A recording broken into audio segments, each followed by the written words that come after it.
Hello and welcome back to the third episode of the Don Bosco Diaries, where we bring you stories of success, determination, and hard work. And I'm your host, Lakshmi. In today's episode, we are dealing with a topic that affects us all at some point or another: procrastination. Joining today are two young minds sharing their views on procrastination, Riddhi Murthy and Salma Motorwala. I welcome you both to the show.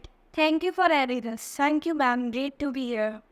In this episode, we'll explore the causes of procrastination and share actionable tips to help you overcome your procrastination. So, let's get started. Let's start with the basic. What is procrastination? Procrastination is a habit of delaying or putting off some tasks or decisions, often leading to the feeling of guilt, stress, and lost productivity. Yes, sometimes it also involves giving more importance to short-term comfort and pressure over long-term goals or responsibilities. Now, as we know what is procrastination, what do you think are the causes of procrastination? Procrastination often stems from fear. Some causes of procrastination might be social media, poor time management, fear of failure, lack of clear vision, lack of motivation, etc.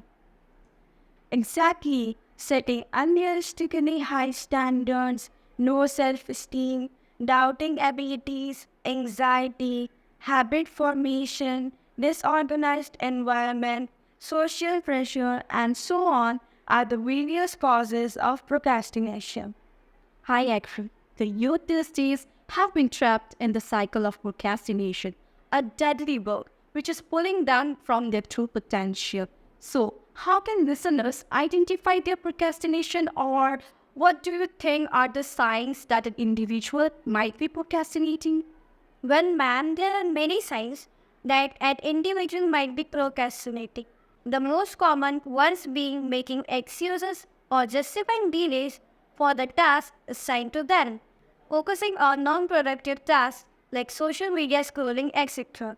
According to me, the other sign of procrastination is putting up decisions or tasks until the last minute or many more. So, as tourists, how do you manage to overcome such procrastination? The strategies I follow to overcome procrastination is I focus on breaking up tasks into smaller steps, create a schedule, prioritize tasks, set a deadline, and eliminating distractions. For me to overcome procrastination, I create a conducive environment, eliminating distractions, organized workspace, use of productivity tools, sharing goals with friends, use of website blockers, and so on can help an individual to overcome procrastination. And don't forget about self-compassion. Treat yourself with kindness, acknowledge setbacks, and focus on progress. That's helpful. What's one actionable tip for our listeners there? Start small, break one task today. Schedule a daily focus hour without distraction. Thank you so much for sharing your views on procrastination. I hope it was quite informative for our listeners there. Thank you, ma'am. Thanks, ma'am. Thank you so much for joining us on the Don Bosco Diaries. I hope you enjoyed this episode. Join us next time for more interesting conversations. Stay motivated, stay focused. Until next time, stay safe and goodbye. And don't forget to like, comment, and subscribe to our channel. Thank you.